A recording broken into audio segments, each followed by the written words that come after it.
Biome leading institute for pre medical exam NEET प्रतियोगिता परीक्षा की तैयारी के लिए लेकर आया है live digital classes on YouTube channel, pre recorded class, classroom video, special session, chat room. घर बैठे पूछिए सवाल, रिवीजन भी आसान। लॉकडाउन में सुनहरे सपनों को दे नई उड़ान। बायोम नगराटोली और हीलू प्राची, admission going on. Biyom leading institute for pre medical exam. Good morning everyone. अपने कंटेंट को हम लोग आगे बढ़ाते हैं। आज ये बैच 3 की इंडिविजुअल क्लास चल रही है, जिससे कि टिश्यू वाले पोर्शन को हम लोग थोड़ा आगे बढ़ा पाएं, जो कि कुछ वक्त से रुका हुआ नजर आ रहा है। और जहाँ तक मुझे ध्यान है कि मैंने स्केलेटल कनेक्टिव टिश्यू हम लोग यहाँ पे पढ़ रहे थे इस बैच में, और स्केलेटल कनेक्टिव टिश्यू के अंतर्गत भी जो कार्टिलेज थे, कार्टिलेज के जितने जो 4 वेराइटी थे, आपको मैं नाम याद दिलाता हूँ। Highline cartilage, calcified cartilage, fibrous cartilage और इलास्टिन कार्टिलेज। इन चारों कार्टिलेज की वेराइटी को ऑलरेडी हम लोगों ने डिटेल में समाप्त कर लिया है। मतलब हम लोग पढ़ क्या रहे हैं, हम लोग पढ़ रहे हैं स्केलेटल कनेक्टिव टिश्यू, और स्केलेटल कनेक्टिव टिश्यू में मैंने कार्टिलेज समाप्त कर दिया है, और कार्टिलेज के बाद जो हम लोग को पढ़ना है दैट इज कॉल्ड बोन। तो आज का हम लोग का जो हेडिंग होगा वो बोन होगा। तो चलिए बोन हम लोग शुरुआत करते हैं। मैं लिख रहा हूँ यहाँ पे बोन की मैं यहाँ पर शुरुआत करता हूँ। सिंपल, आप भी जानते हैं कि बोन क्या होता है, इसमें कोई शक नहीं। और बोन के बारे में कुछ खास प्रॉपर्टी मैंने आपको शुरुआत में बता दी थी कि bone what exactly is bone. Cartilage से मैंने जब इसको कंपेयर करा होगा तो मैंने आपको बताया होगा कि बोन्स, कार्टिलेज भी सॉलिड थे, बोन भी क्या थे, सॉलिड। तो बोन के लिए मैं यहाँ पे क्या लिख सकता हूँ, सॉलिड। लेकिन इसके बाद डिफरेंसेज आते हैं। कार्टिलेज कैसे थे, सेमी रिजिड होने की वजह से वो फ्लेक्सिबल हुआ करते थे, लचीले हुआ करते थे। जबकि बोन क्या है, सेमी रिजिड की जगह क्या हो जाएंगे, ये हो जाएंगे रिजिड। और रिजिड होने की वजह से इसमें इलास्टिसिटी देखने को नहीं मिलेगी, दैट मीन्स ये इनफ्लेक्सिबल होंगे। तो मैं यहाँ पे लिख रहा हूँ इनफ्लेक्सिबल, है ना।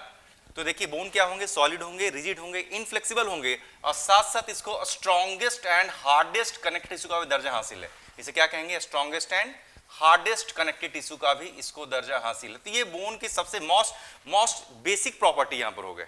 बेसिक प्रॉपर्टी की बोन को कैसे रिकॉग्नाइज करेंगे। लेकिन बोन्स के फंक्शंस, सपोज कीजिए बोन्स का आखिर काम क्या है, योगदान क्या है, आगे तो हम लोग डिटेल में पढ़ने जा रहे हैं। लेकिन मैं कुछ लाइंस आपको यहाँ पर प्रयोग करता हूँ जिससे आपको ये समझ में आ सके कि बोन्स हमारे शरीर के लिए कितना महत्वपूर्ण स्थान रखता है।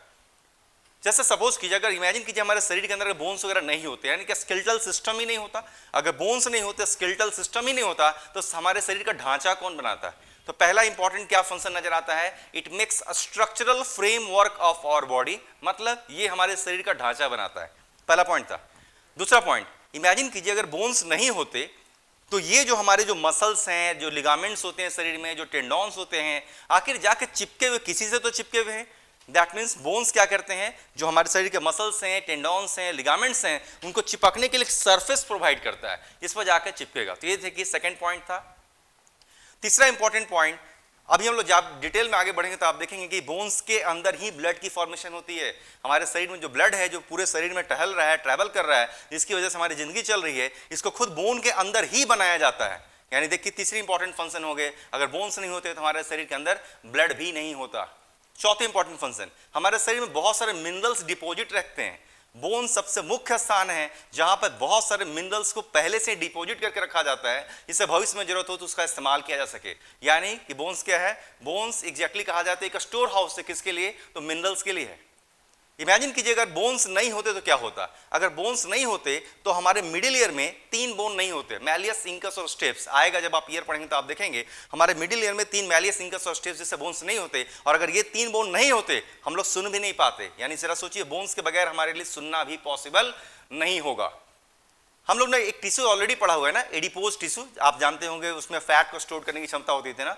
बोन्स के अंदर बहुत ज्यादा मात्रा में एडिपोज टिश्यू होते हैं। यानी कि अगर बोन्स नहीं होते तो एडिपोज टिश्यू भी बोन्स के अंदर नहीं रहते, और एडिपोज टिश्यू नहीं रहते तो हमारे शरीर में फैट स्टोरेज करने की भी बहुत अच्छी व्यवस्था नहीं रहती। तो ये देखिए कितने इंपॉर्टेंट फंक्शंस हैं जो कि बोन्स के द्वारा रिलेट किए जाते हैं।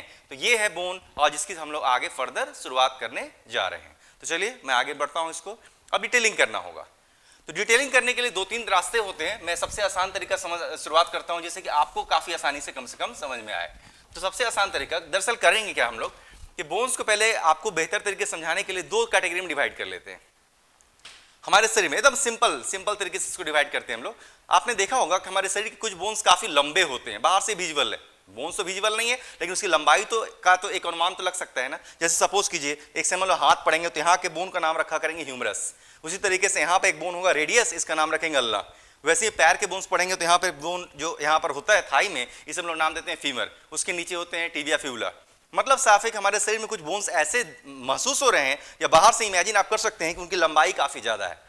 तो एक तरफ हम लोग क्या करेंगे ना, अभी अपनी सुविधा के लिए पढ़ने के लिए एक तरफ क्या करेंगे हम लोग, अभी लॉन्ग बोन्स को रखेंगे, जिनके नाम मैंने भी बताया। इन बोन्स को क्या कहते हैं हम लोग, लॉन्ग बोन्स। लेकिन क्या वाकई हमारे शरीर के सारे बोन्स लॉन्ग बोन्स हैं? जवाब है नहीं।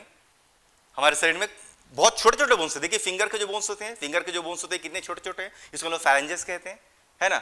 बहुत सारे बोन्स छोटे छोटे हैं और कुछ बोन्स तो फ्लैट हैं, छोटे हैं या नहीं है बात की बात, लेकिन वो फ्लैट हैं। जैसे ये देखिए सामने बीचों बीच जो यहाँ पर बोन होता है, इसे हम लोग क्या कहते हैं, इसमें लोग कहते हैं हम लोग स्टर्नम। वैसे ही कंधे का जो बोन होता है इसे हम लोग नाम देते हैं स्कैपुला। ये सब क्या है, फील करके ही लगता है, छू के लगता है कि चपटे से बोन है, मतलब कि काफी गोल मटोल मोटे से बोन तो ये नहीं है ना। तो एक तरफ मैंने किसको रखा, लॉन्ग बोन्स को रखा, और दूसरी तरफ हम लोग किसको रख रहे हैं, तो दूसरी तरफ हम लोग स्मॉल बोन्स को या फ्लैट बोन्स को पढ़ेंगे। चलिए देखते हैं। इधर मैं लिखता हूं स्मॉल एंड फ्लैट बोन्स, इधर मैं लिख रहा हूं स्मॉल एंड फ्लैट बोन्स। एक तरफ हमने रखा लॉन्ग बोन्स को, दूसरी तरफ मैंने रखा स्मॉल एंड फ्लैट बोन्स को यहां पर पुट किया। तो चलिए देखते हैं आगे इसमें क्या पढ़ना है।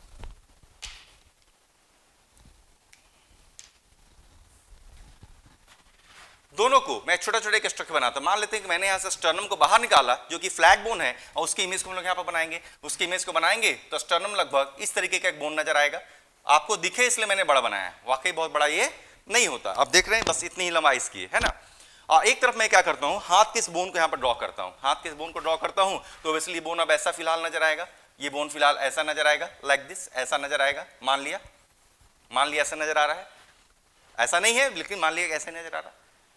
ये एक लॉन्ग बोन है, ये क्या है, स्मॉल एंड फ्लैट बोन। अब हम लोग क्या करते हैं, इस स्मॉल एंड फ्लैट बोन को एक काम करते हैं, इस तरीके से इसका बिल्कुल एकदम सीधे लॉन्गिट्यूडनल यानी वर्टिकल सेक्शन कट कर लेते हैं। क्या करेंगे इसका हम लोग, लॉन्गिट्यूडनल यानी वर्टिकल सेक्शन कट कर लेंगे। कट करने से क्या फायदा होगा, कट करने से फायदा ये होगा कि इसके अंदर जो भी चीज है वो नजर आने लगेंगे। अंदर बाहर से तो नजर नहीं आ रहे थे लेकिन अब अंदर नजर आएंगे। तो जैसे ही मैंने इस बोन को इस तरीके से वर्टिकली यहां पर कट किया, इसके अंदर क्या नजर आएंगे, इसके अंदर रेड कलर के बिल्कुल लाल रंग के दिखने वाले जाली नुमा स्ट्रक्चर दिखेगा। जाली, आप मच्छरदानी को इमेजिन कर सकते हैं, है ना। आपने घर में देखा है मच्छरदानी तो जाली नुमा है ही, लेकिन उससे भी काफी काफी काफी काफी काफी फाइन, काफी महीन जाली नुमा स्ट्रक्चर इसके अंदर भरा रहता है, पूरी तरीके से भरा हुआ है। जब इसको कट किया तब नजर आया। इसे क्या कहेंगे, इस जो भी चीज अंदर भरा पड़ा है ना, इसे लोग नाम देते हैं रेड बोन मैरो, RBM। तो मैं पूरा नाम लिखता हूं, तो जो भी चीज के अंदर भरा पड़ा इसको नाम देंगे हम लोग रेड बोन मैरो। और रेड बोन मैरो को छोटा हम लोग क्या कहा करेंगे, इसको हम लोग RBM कहा करेंगे, रेड बोन मैरो। थोड़ी देर में आपको मैं बताऊंगा कि यहां पर क्या होता है ना। लेकिन इसी तरीके से, जिस तरीके से मैंने इस स्मॉल एंड फ्लैट बोन्स को इस तरीके से किया, उसके अंदर रेड बोन मैरो दिखा। यानी जितने भी स्मॉल एंड फ्लैट बोन्स का सेक्शन लेते उसके अंदर ऐसे ही रेड बोन मैरो नजर आता। अब एक काम करते हैं, अब मैं इस लॉन्ग बोन का भी सेक्शन इस तरीके से लेने जा रहा हूं। तो जरा सोचिए लॉन्ग बोन बाहर से कैसा दिख रहा था। बाहर से तो बिल्कुल गोल दिख रहा है ना, ये जो बोन है बाहर से कैसा दिखता होगा, बाहर से तो बिल्कुल गोल दिखता होगा। लेकिन जब इस बोन का मैंने इस तरीके से सेक्शन लिया ना, तो अब देखते हैं इसके अंदर क्या दिखेगा। बाहर से तो जो पोर्शन गोल दिख रहा था ना, इमेजिन कीजिए बाहर से बोन तो गोल दिख रहा है, मेरे हाथ में मान लेते हैं एक बोन होता तो बाहर से तो गोल दिख रहा है, लेकिन इस गोल से दिखने वाले बोन के बीचों बीच एक और ट्यूब होता है। आप एक मोटे से इस तरीके से पेन जैसे स्ट्रक्चर को इसके अंदर इमेजिन कर सकते हैं, ट्यूब को इमेजिन कर सकते हैं। यानी बाहर से जो बोन हमें फिलहाल गोल नजर आ रहा था, स्मूथ नजर आ रहा था, जब उसको मैंने कट किया तो कट करेंगे तो वह स्मूथ नजर नहीं आएगा। खासकर अपने बीच के हिस्से में उसमें क्या नजर आएगा, एक बीचों बीच से गुजरता हुआ एक लंबा ट्यूब नजर आएगा। तो चलिए इसको मैंने कट किया तो क्या नजर आएगा, कट किया तो इसके बीचों बीच से क्या दिखेगा मुझे, इसके बीचों बीच एक लंबा सा ट्यूब यहां पर छुपा हुआ था, और वो देखिए ट्यूब अब हमें विजिबल हो गया। यानी बाहर से ऐसा कोई ट्यूब विजिबल नहीं था।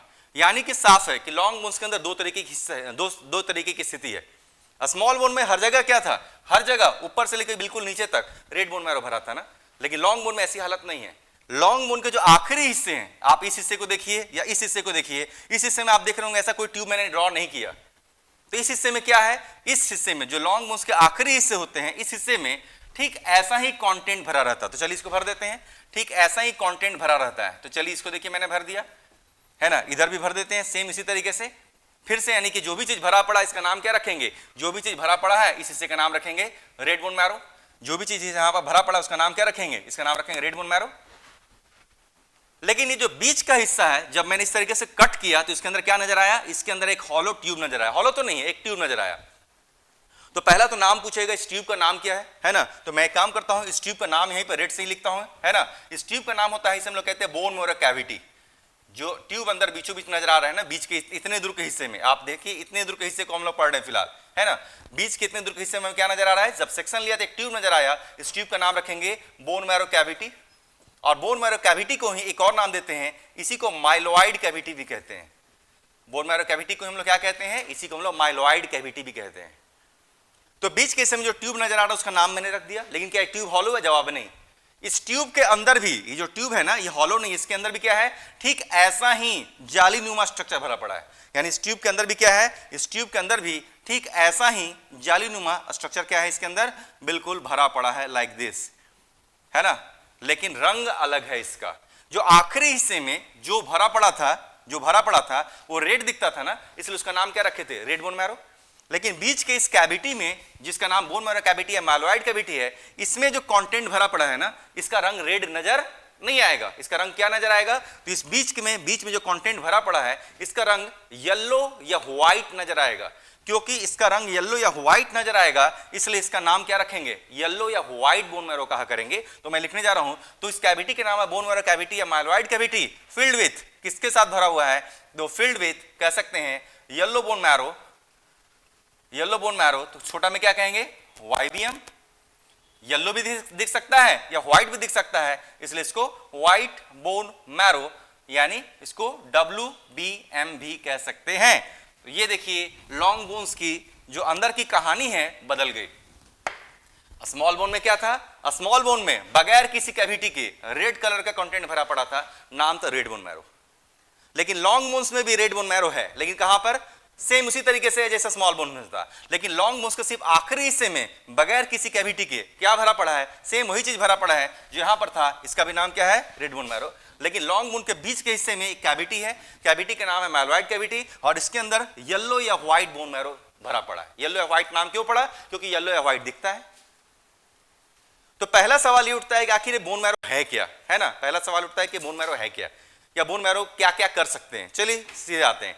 पहले भी मैंने अभी जस्ट आपको कहा कि बोन के अंदर ही ब्लड की फॉर्मेशन होती है। ऑलरेडी एक समय जब हम लोग ब्लड पढ़ेंगे तो आप जानते ही होंगे, आप ऑलरेडी अपने नाम सुनकर रखा भी होगा, ये 3 तरीके के सेल हम लोग को पढ़ने की जरूरत पड़ेगी। उसका नाम होगा आरबीसी, डब्ल्यूबीसी और प्लेटलेट, है ना। जब हम लोग ब्लड पढ़ेंगे तो ब्लड में आरबीसी, डब्ल्यूबीसी और प्लेटलेट नाम का सेल पढ़ते हैं। तो अगर ब्लड में हम लोग आरबीसी, डब्ल्यूबीसी और प्लेटलेट नाम के सेल अगर पढ़ते हैं तो ये सेल कहीं ना कहीं तो बनते होंगे।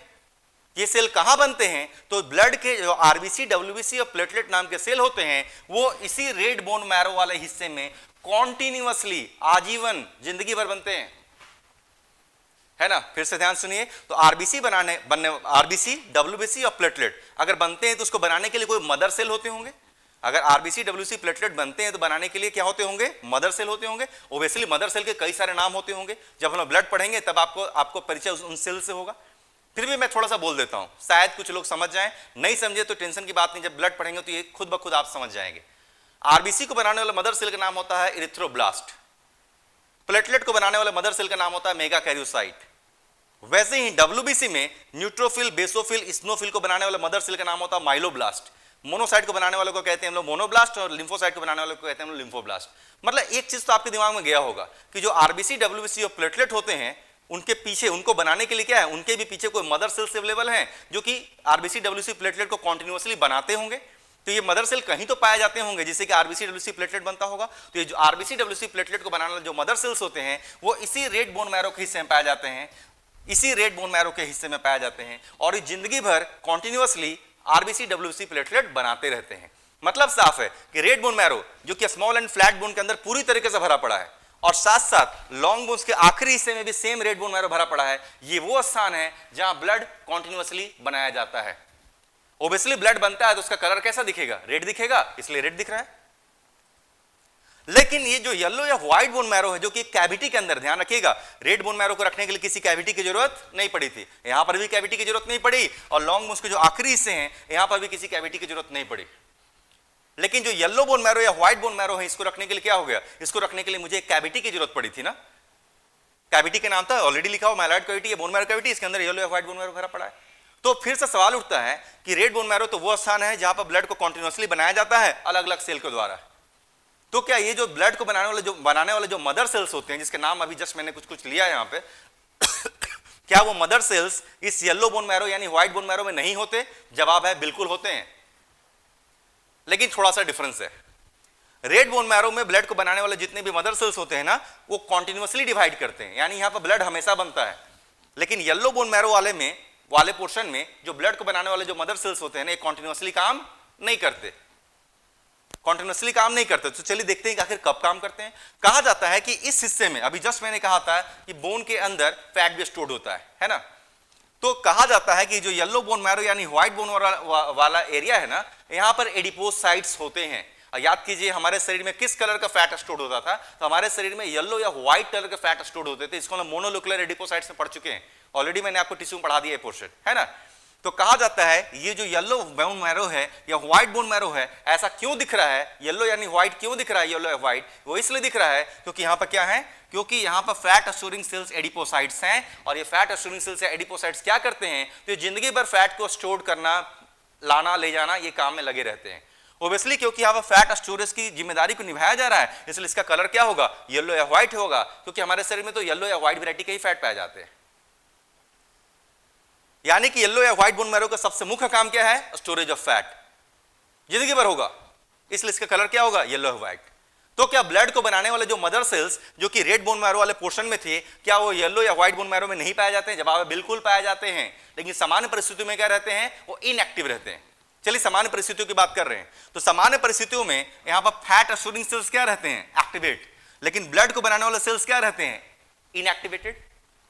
यानी सामान्य परिस्थितियों में इसको ब्लड बनाने की जरूरत नहीं पड़ती, सिर्फ फैट स्टोरेज करता है। लेकिन मान लेते हैं कभी किसी व्यक्ति के साथ कोई इमरजेंसी आ गई, उसकी दुर्घटना हो गई, कहीं ब्लड लॉस हो गया, उसे कोई खास बीमारी हो गई, शरीर में खून की कमी दिख रही है, कुछ भी वजह हो सकती है, यानी कुछ ऐसी स्थिति पैदा हो जाए जिससे व्यक्ति की जिंदगी पर खतरा पैदा हो जाए, व्यक्ति के शरीर में ब्लड की कमी हो जाए, तो वैसी खास परिस्थिति में एक हार्मोन होता है, आगे जाकर आप पढ़ेंगे, उसका नाम होता है एड्रेनालिन, एक इमरजेंसी हार्मोन होता है।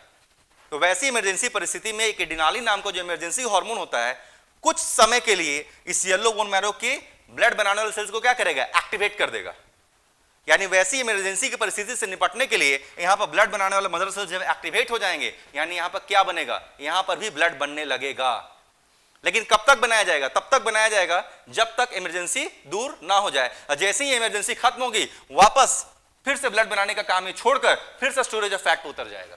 मतलब साफ है, येलो बोन मैरो या व्हाइट बोन मैरो क्या है? ये वो पोर्शन है जहां सामान्यतः फैट को स्टोर किया जाता है, ब्लड बनाने का काम नहीं किया जाता। लेकिन अगर जरूरत पड़ जाए तो ब्लड बनाने का काम यहां पर मुख्यतः किया जाएगा, और फिर जैसे ही ब्लड की कमी दूर होगी, वापस से ब्लड बनाने का काम छोड़कर फिर से स्टोरेज ऑफ फैट पर उतर जाता है। मतलब साफ है, येलो बोन मैरो किसमें कन्वर्ट हो सकता है? जरूरत पड़े तो ये रेड बोन मैरो में कन्वर्ट हो सकता है, ब्लड बना सकता है, और जरूरत ना हो तो वापस येलो बोन मैरो में कन्वर्ट होने की क्षमता रखता है। तो ये था आपका थोड़ा सा कॉन्सेप्ट। यानी रेड बोन मैरो तो ऑलवेज रेड भी रहेगा, लेकिन येलो या व्हाइट बोन मैरो क्या होंगे? जरूरत के अनुसार ये रेड बोन मैरो में कन्वर्ट हो सकते हैं और वापस से व्हाइट बोन मैरो में लौटने की क्षमता रखते हैं। And all this function happens under influence of adrenaline hormone. Adrenaline hormone के वजह से ये सारी घटनाओं को अंजाम दिया जाता है।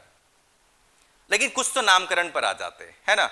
लॉन्ग बोन्स में, स्मॉल बोन्स में तो चलिए आगे कुछ बोलने की मुझे जरूरत नहीं है, लेकिन लॉन्ग बोन का वो हिस्सा जो आखिरी हिस्सा है, देखिए ये आखिरी हिस्सा है, यहां पर रेड बोन मैरो था विदाउट कैविटी, उसी तरीके से ये भी आखिरी हिस्सा है, यहां भी रेड बोन मैरो है, क्या है? Without cavity.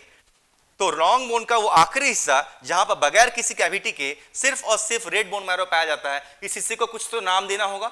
इस पूरे हिस्से को कहा जाता है एपिफाइसिस। इस पूरे हिस्से को कहा जाता है एपिफाइसिस, यानी ये हिस्सा भी एपिफाइसिस है, और जो आखिरी हिस्सा ये दिख रहा है ये भी क्या है? एपिफाइसिस। यानी अगर किसी ने पूछ दिया व्हाट इज एपिफाइसिस, तो क्या कह सकते हैं? The end of long bone is called epiphysis where red bone marrow is found to be filled, है ना। लॉन्ग बोन के जो आखिरी हिस्से होते हैं, इसी आखिरी हिस्से को क्या कहते हैं? एपिफाइसिस कहते हैं। ये वो हिस्सा है जहां पर रेड बोन मैरो पाया जाता है। लेकिन बीच का वो हिस्सा जहां एक कैविटी है और कैविटी के अंदर येलो यानी व्हाइट बोन मैरो भरा पड़ा है, इसको क्या कहेंगे? इस हिस्से को कहा जाता है डायाफाइसिस, है ना। इस हिस्से को कहते हैं हम लोग डायाफाइसिस।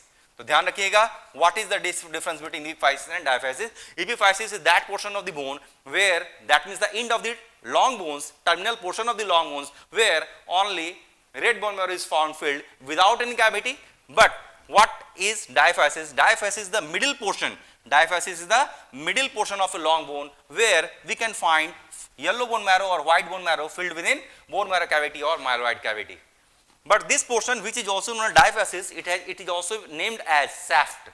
लंबे बोन के वो हिस्सा जिसको हम डायफैसिस कहते हैं ना, इसी डायफैसिस किसी को हम लोग सैफ्ट भी बुलाते हैं, SHAFT सैफ्ट, यानी डायफैसिस और सैफ्ट एक ही चीज है। डायफैसिस और सैफ्ट क्या है? एक ही चीज है। लेकिन चलिए, जब इतने नाम से आपको मैंने परिचय करा दिया तो एक नाम और सही, जरा इस जगह को देखिए, इस जगह को देखिए जहां पर रेड बोन मैरो और व्हाइट बोन मैरो जुड़ता है। इस जगह को देखिए जहां पर रेड बोन मैरो और व्हाइट बोन मैरो जुड़ता है। चलिए मैं काम करता हूं, इसको ब्लू कलर से रंग देता हूं, है ना। देखिए मैंने इस जगह को थोड़ा सा कलर कर दिया है ना, मैंने देखिए इस जगह को भी कलर कर दिया। क्या ये दोनों जगह जिसको मैंने यहाँ पर फिलहाल कलर किया, ये जगह और ये जगह, क्या ऐसा नहीं महसूस हो रहा कि यहाँ पर रेड बोन मैरो और व्हाइट बोन मैरो आपस में कनेक्ट हो रहे हैं, जुड़ रहे हैं? बिल्कुल जुड़ रहा है। इस जगह को क्या कहते हैं? इस जगह को कहा जाता है मेटाफाइसियल प्लेट।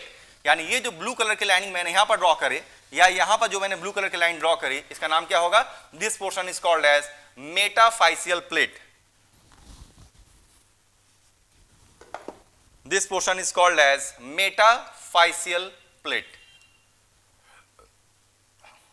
और इसी मेटाफाइसियल प्लेट को ग्रोथ सेंटर भी कहते हैं, है ना। इसी को हम लोग ग्रोथ सेंटर भी कहते हैं। तो ये भी मेटाफाइसियल प्लेट है और इसको भी हम लोग मेटाफाइसियल प्लेट ही कहेंगे, metaphyseal plate. And metaphyseal plate is also known as growth centre. इसी को हम लोग ग्रोथ सेंटर भी कहते हैं, है ना।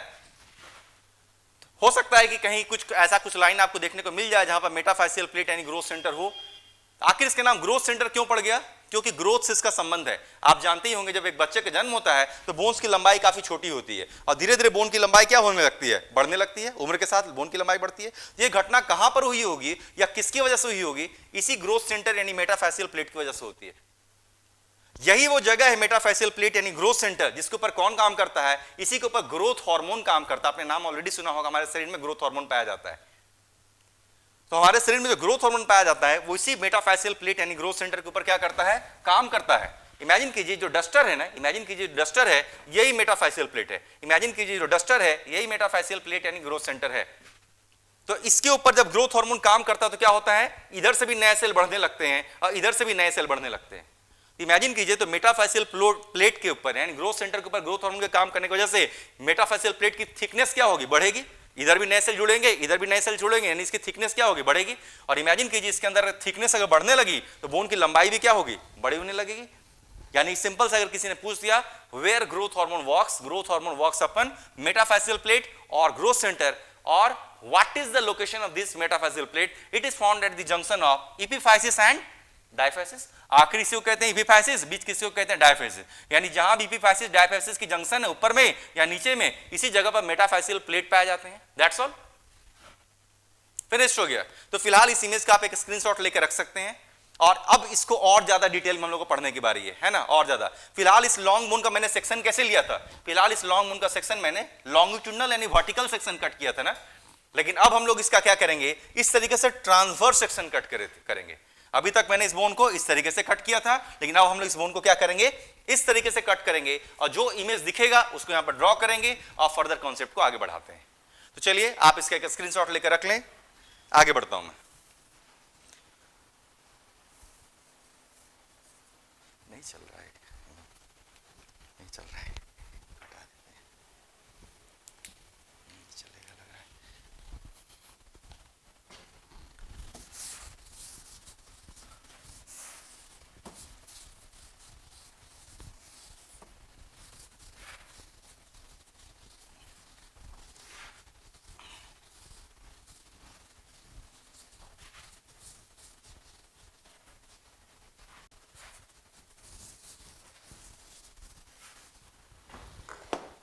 लंबा सेक्शन लेते हैं। चलिए तो आप फिर से इमेजिन कीजिए कि मेरे पास एक बोन हो, मेरे पास मैंने क्या किया? एक लॉन्ग बोन है। तो लॉन्ग बोन बाहर से कैसा दिख रहा था? ऐसे सर्किल, बाहर से लॉन्ग बोन कैसा है? स्मूथ है।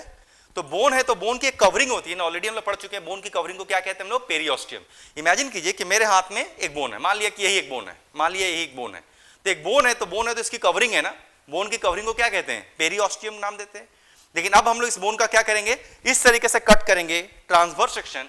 इस तरीके से क्या करेंगे? कट करेंगे ट्रांसवर्स सेक्शन। तो इमेजिन कीजिए जब एक लंबे से बोन का,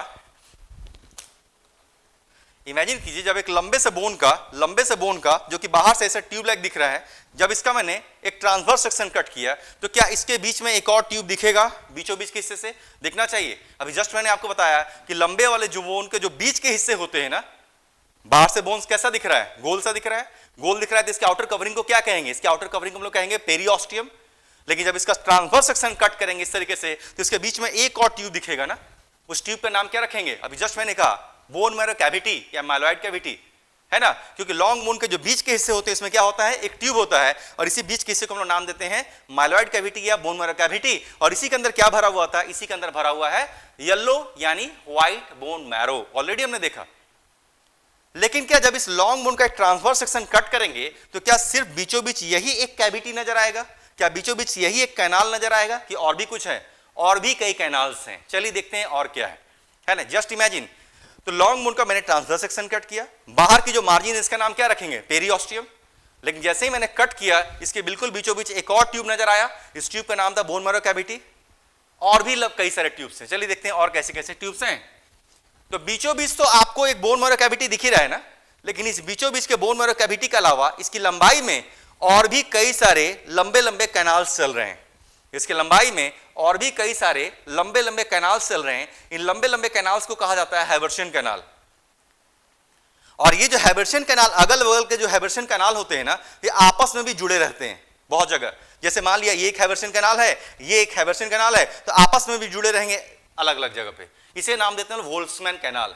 यानी देखिए बोन बाहर से जितना स्मूथ नजर आता है अंदर से स्मूथ नहीं है। उसके अंदर क्या दिख रहा है? उसके अंदर पूरा ट्यूब का जाल दिख रहा है, उसके अंदर कैनाल्स का जाल दिखेगा। फिर से मैं आपको एक बार रिपीट कर रहा हूं। तो एक लॉन्ग बोन है तो उसके बाहर की मार्जिन है ना, इसको हम लोग कहते हैं पेरियोस्टियम।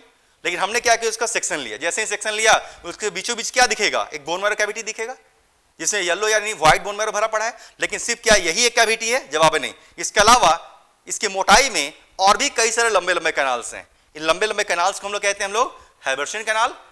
और जो अगल बगल के जो हैबर्शियन, मान लिया ये एक हैबर्शियन कैनाल है, ये एक हैबर्शियन कैनाल है, तो अगल बगल के हैबर्शियन कैनाल आपस में भी जुड़े रहते हैं पुल जैसे स्ट्रक्चर से, उसको हम लोग कहते हैं वोल्ट्जमैन कैनाल। तो इमेजिन कि जब इस लॉन्ग बोन का हमने इस तरीके से सेक्शन लिया, जो भी यहां दिख रहा है सेम स्ट्रक्चर को अगर बोर्ड पर ड्रॉ करेंगे तो कैसा दिखेगा? तो चलिए सेम स्ट्रक्चर को बोर्ड पर अब मैं ड्रॉ करने जा रहा हूं। ध्यान से सुनना है। तो लॉन्ग बोन को मैंने सेक्शन लिया। कैसा सेक्शन लिया? पेन नहीं चल रहा है, कोई भी, ये भी नहीं चल रहा है, गायब हो गया है, नहीं चल रहा है, क्या हो गया? लॉन्ग बोन को हम लोग क्या कर रहे हैं? एक सेक्शन ले रहे हैं ना। बाहर की मार्जिन दिखेगी, है ना, ये देखिए बाहर की मार्जिन मुझे दिख रही है। तो इस बाहर की मार्जिन का नाम क्या रखेंगे? इस बाहर की मार्जिन का नाम रखेंगे हम लोग पेरियोस्टियम, है ना। लॉन्ग बोन को मैंने क्या किया? Transverse section. अभी तक क्या पढ़ रहे थे? Longitudinal section. अब क्या पढ़ रहे हैं? अब पढ़े हम लोग ट्रांसवर्स सेक्शन। तो ट्रांसवर्स सेक्शन पढ़ेंगे तो बाहर की मार्जिन दिख रही है, बाहर की मार्जिन का नाम क्या रखेंगे? इसको हम लोग कहते हैं पेरियोस्टियम। और कहा जाता है कि जो पेरियोस्टियम होते हैं ना, हाईली वेस्कुलर होते हैं। ये जो बाहर की कवरिंग, इसको हम पेरियोस्टियम कह रहे हैं, क्या होते हैं? Highly vascular. हाईली वेस्कुलर हो रहे हैं, दैट मींस मैं कुछ यहाँ पर ब्लड वेसल दिखा सकता हूँ चारों तरफ से, है ना। पेरियोस्टियम क्या होते हैं? Highly vascular. पेरियोस्टियम होते हैं हाईली वेस्कुलर। तो ये देखिए मैंने यहां पर क्या किया? कुछ ब्लड वेसल्स वगैरह यहां पर दर्शा दिए। लेकिन सेक्शन मैंने लिया, ट्रांसवर्स सेक्शन कट किया है ना।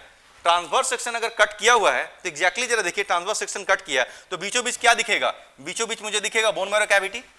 रेड बोन मैरो है तो बोन मैरो कैविटी के अंदर क्या भरा पड़ा है? ये देखिए जालीनुमा स्ट्रक्चर है, ऑलरेडी हम लोग पढ़ चुके हैं। रेड या येलो? येलो बोन मैरो यानी व्हाइट बोन मैरो, है ना, क्योंकि बोन मैरो कैविटी है ना, बोन मैरो तो भरा पड़ा है। हालांकि मैंने आपको दिखाने के लिए क्या किया? भले रेड कलर से ड्रॉ कर दिया, लेकिन कौन सा बोन मैरो? ये येलो यानी व्हाइट बोन मैरो भरा पड़ा है। क्लियर हो गया ये भी? लेकिन आखिर बोन मैरो भरा पड़ा है तो ये भी तो हाईली वेस्कुलर होगा ना, यानी इसको भी ब्लड सप्लाई की कोई कमी नहीं है। तो बाहर की जो कवरिंग है पेरियोस्टियम, इसको भी जबरदस्त ब्लड सप्लाई है। और ये जो अंदर जो बोन मैरो कैविटी के अंदर जो येलो यानी व्हाइट बोन मैरो भरा पड़ा है, इसको भी जबरदस्त ब्लड सप्लाई है ना।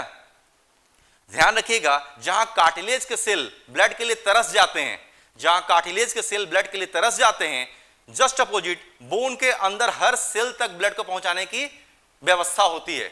चलिए एक काम करता हूं, इस चीज को समझाने के लिए मैं फिर से एक वापस उसी इमेज पे जाता हूं। मैंने इस तरीके से देखिए लॉन्ग बोन बनाया था ना, मैंने इस तरीके से देखिए, इस तरीके से लॉन्ग बोन बनाया था, लाइक दिस, ऐसा ही था।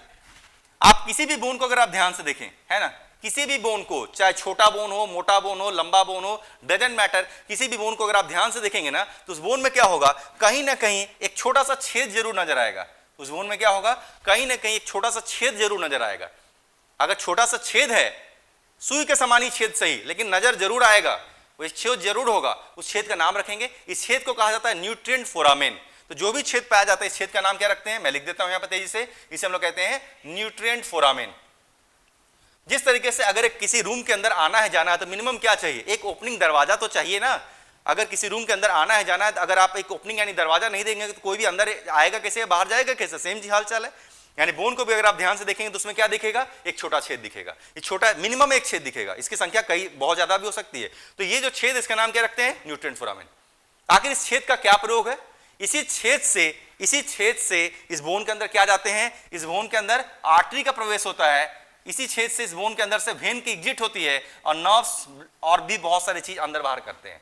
यानी बोन के अंदर इसी छेद से बहुत सारे स्ट्रक्चर जाते भी हैं और बहुत सारे स्ट्रक्चर बोन के अंदर से बाहर निकलते भी हैं।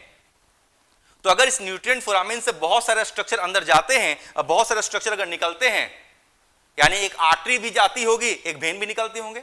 अगर इससे एक आर्टरी, यानी इससे क्या होंगे, यानी इससे एक आर्टरी जाते होंगे, एक वेन निकलते होंगे। अगर इससे एक आर्टरी जाते होंगे, वेन निकलते होंगे तो उसका नामकरण करेंगे। तो जो आर्टरी अंदर जाती है उसका नाम रखते हैं हम लोग न्यूट्रिएंट, जैसा छेद वैसा नाम, उसका नाम रखेंगे न्यूट्रिएंट आर्टरी। और जो वेन निकलते होंगे उसका नाम रखेंगे न्यूट्रिएंट वेन। क्लियर हो गया मेरे ख्याल से आपको ये पॉइंट, है ना। चलिए फिर से बढ़ते हैं।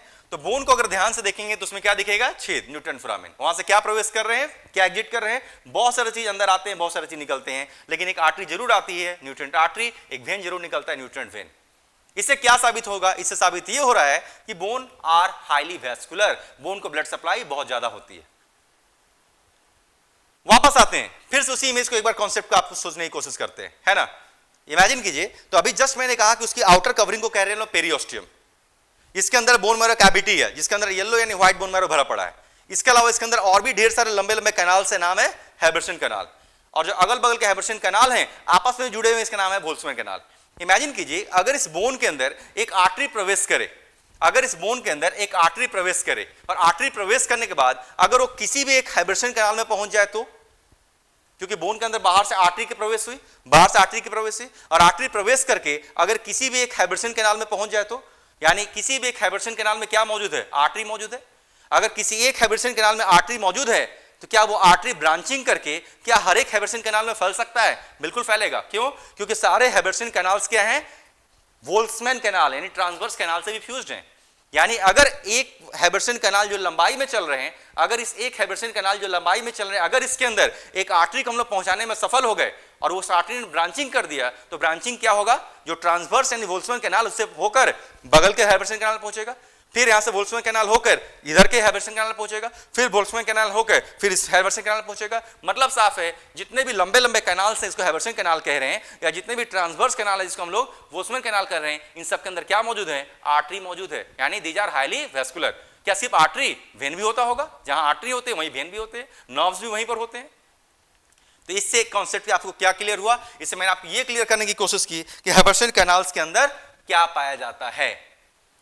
चलिए फिर से हम लोग वापस सेक्शन पर आते हैं। तो इस इमेज को भी मुझे डिस्कस नहीं करना है ना।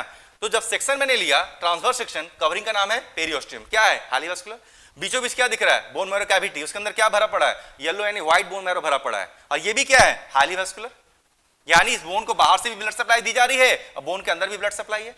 लेकिन जब मैंने सेक्शन लिया, लंबे लंबे कैनाल से ना, हेबर्सन कैनाल जुड़ते थे तो नाम था बोल्ट्जमैन कैनाल। लेकिन जब सेक्शन लेके जब बोर्ड पर इस तरीके से स्ट्रक्चर ड्रॉ करेंगे तो हेबर्सन कैनाल कैसे दिखेंगे, अब हेबर्सन कैनाल ऐसे दिखेंगे, अब हेबर्सन कैनाल ऐसे दिखेंगे क्योंकि व्यू बदल गया, हेबर्सन कैनाल ऐसे दिखेंगे। और जो अगल बगल के हेबर्सन कैनाल होते हैं वो क्या होते हैं, बोल्ट्जमैन कैनाल से कनेक्टेड रहते हैं। तो ये जो देखिए मैंने कुछ कनेक्शन ड्रॉ किया, ये क्या है, बोल्ट्जमैन कैनाल। यानी ये जो रिंग लाइक स्ट्रक्चर दिख रहा है ये क्या है, ये लंबाई में चलने वाले कैनाल्स हैं। ये क्या है, लंबाई में चलने वाले कैनाल्स हैं। इसका नाम क्या है, हेबर्सन कैनाल। इस तरीके से चल रहे हैं, लेकिन सेक्शन है तो ऐसा ही दिखेगा, है ना। और ये जो हेबर्सन कैनाल हैं आपस में कुछ ट्रांसवर्स कैनाल से जुड़े रहेंगे, इसी को हम लोग क्या कहते हैं, इसको हम लोग कहते हैं बोल्ट्जमैन कैनाल। तो आपको समझाने के लिए मैंने क्या किया, कुछ हेबर्सन कैनाल ड्रॉ कर दिए और एक जगह मैंने क्या किया, एक बोल्ट्जमैन कैनाल दिखा दिया। और भी दिखा सकता हूं लेकिन इमेज थोड़ा कॉम्प्लिकेट हो जाएगा, इसलिए दिखाने की कोशिश नहीं कर रहा हूं।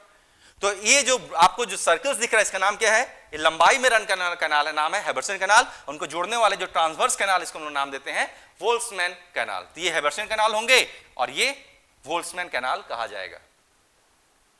सवाल उठता है कि ऐसे जो हेबर्सन कैनाल है इसकी संख्या कितनी होती है, तो ये डिपेंड करता है, परसेंट टू परसेंट वैरी करता है, लेकिन इसकी संख्या 8 से 16 के आसपास होती होगी, है ना। डिपेंड करता है पर्सन टू पर्सन की वैल्यू, उसके बोन कितने मोटे हैं, उस व्यक्ति की लंबाई चौड़ाई कितनी है, वगैरह वगैरह बहुत सारे फैक्टर पर डिपेंड करता है। लेकिन सामान्यतः किसी व्यक्ति के बोन को सेक्शन लेंगे तो ऐसे हेबर्सन कैनाल्स की संख्या 8 से 16 के आसपास मिलनी चाहिए। और वोल्समैन कैनाल तो अनगिनत है, उसको गिनने की जरूरत ही नहीं है।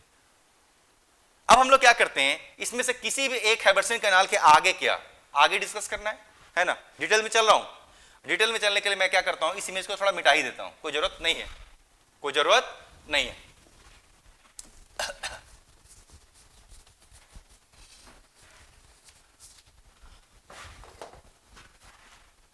पेरियोस्टियम के ठीक अंदर, ध्यान से सुनना है, सारे लाइंस अलग है, यूनिक है।